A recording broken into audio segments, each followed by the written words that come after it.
गाडीची आम्ल चवीला आंबट असतात, आम्लाची चवीला तुरट असतात, पण प्रत्येक पदार्थाची आपण चव घेऊ शकत नाही.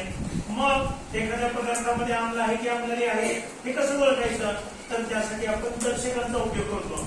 आणि ही दर्शक म्हणजे काय, तर एखाद्या पदार्थामध्ये आम्ल आहे की आम्लारी हा घटक आहे हे ओळखण्यासाठी जो पदार्थ आपण वापरणार आहे त्याला म्हणायचं दर्शक, इंडिकेटर. आता यामध्ये पहिला दर्शक आपण बघणार आहोत लिटमसचा कागद. लिटमसचा कागद याच्या साहाय्याने आपण एखाद्या पदार्थामध्ये आम्ल आहे की आम्लारी आहे हे ओळखू शकतो.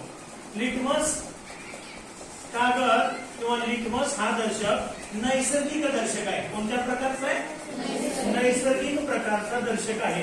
आता हा लिटमस कागद लायकेन नावाच्या वनस्पतीपासून तयार केला जातो, ज्याला आपण दगडफूल असं देखील म्हणतो.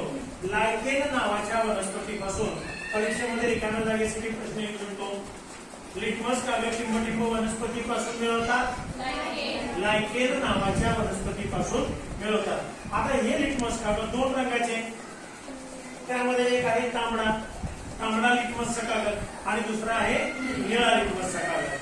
तांबडा लिटमसचा कागद आणि दुसरा आहे निळा लिटमसचा कागद. बघा, आपण याच्यावरचा आधारित एक प्रयोग सुद्धा बघणारच आहोत प्रयोगशाळेमध्ये आम्ल आम्लाने ओळखण्याचा. पण त्यापूर्वी आपण इथं त्याचा तोंडी भाग बघू. उदाहरणार्थ एखाद्याने परीक्षा नळीमध्ये लिंबाचा रस घेतला, एकामध्ये साबणाचं पाणी घेतलं.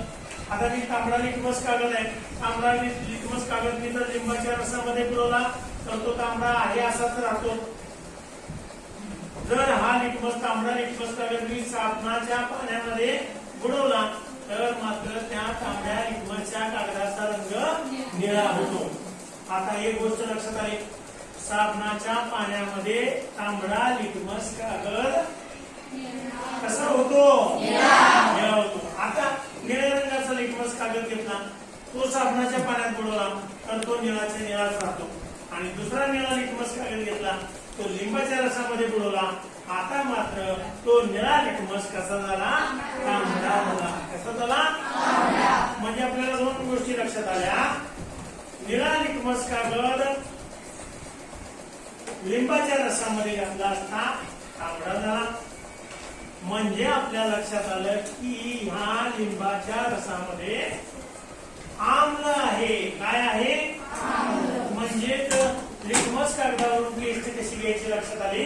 जर लिटमसचा निळा कागद लाल झाला तर त्या पदार्थामध्ये काय असतं, आम्ल. काय असतं, आम्ल. आणि समजा असा